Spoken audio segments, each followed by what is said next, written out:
Hello everybody and welcome back to my channel. Thank you so much for subscribing to my channel and watching my videos. I hope you are learning something from me about how to preserve your food and use it in different ways. So today I'm going to take you through the garden. We're going to pick some celery and cabbage and we're going to process those for over the winter. We've already done this once, so I'm just going to kind of zoom through the celery piece. But with the cabbage, we're gonna make some kimchi. So I'm gonna show you that process, and then the rest of it, we're just gonna shred down and make coleslaw for sandwiches and stuff for the rest of the week. So let's dive in and get going. Thoroughly wash your celery and dry it with either a towel or paper towel. I cut the stalk off and separated it from the leaves. Once I did that, I placed the celery leaves on my dehydrator trays and dehydrated them at 125 degrees for 6 to 8 hours. The diced celery pieces can be blanched, but I will be making a bunch of soup in the next few months, so I just froze them without blanching them in a gallon bag. I also took the whole celery leaves and the stalk and placed those in a gallon bag to freeze as well, and that will be specifically for stalk. Now with the cabbage that we picked, to make kimchi, you want to thoroughly wash your cabbage and remove any damaged leaves. And you're going to want to use about 2 pounds of the cabbage that you have harvested. We're going to cut these into pieces and place them in a steel bowl. I also added some canning salt to these and then massaged that in to the cabbage so that it can start to release the water a little bit out of the cabbage and soften it. And then what we did then is covered it with a towel and let it sit for about an hour.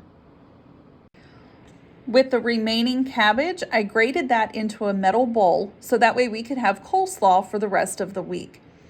This is my great aunt's recipe for dressing for this. So it uses a half a cup of mayonnaise. We're going to do 4 tablespoons of granulated sugar, along with 2 tablespoons of vinegar. Now you can use either white vinegar or apple cider.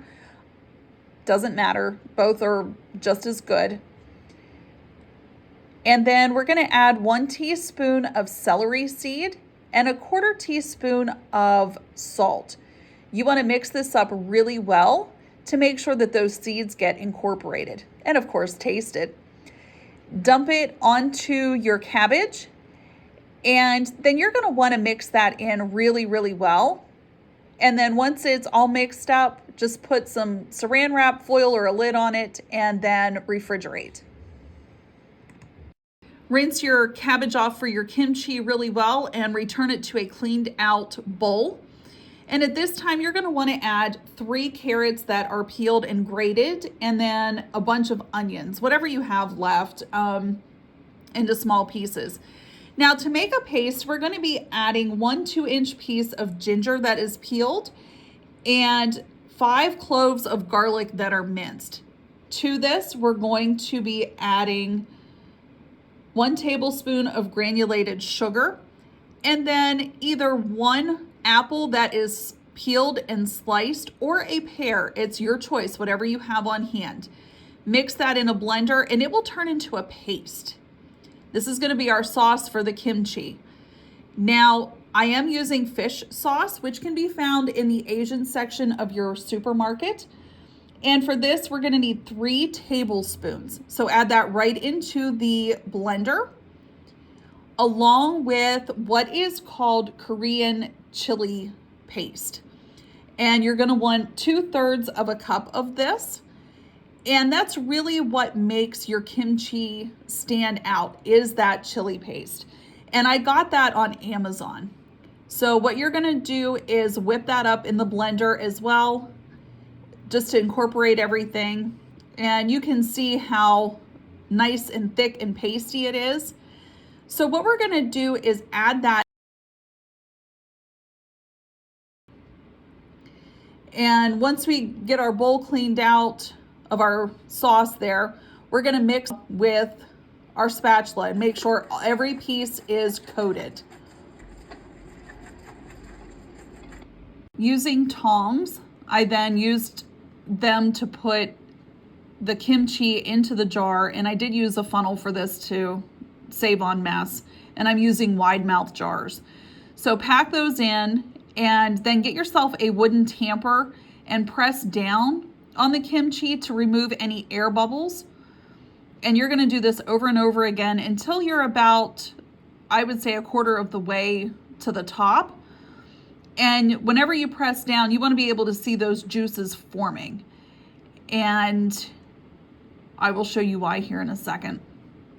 Once you're finished filling both jars, take some water, rinse your bowl out to give yourself a little bit of juice. Use your weighted puck and place on the top of the kimchi and press down. You will see juices starting to release, but if you don't have enough, then what you want to do is use those juices that you made. Cover the top of your jar with some cheesecloth and seal it up tight with a largemouth band, and do the same with the second jar. Now you will start to see fermentation take place between 24 and 36 hours. And once you think it has fermented enough and it has the taste that you're looking for, go ahead and put that in the refrigerator. All right, you guys, thank you so much for watching. Take care and God bless, and we'll see you next time. Bye.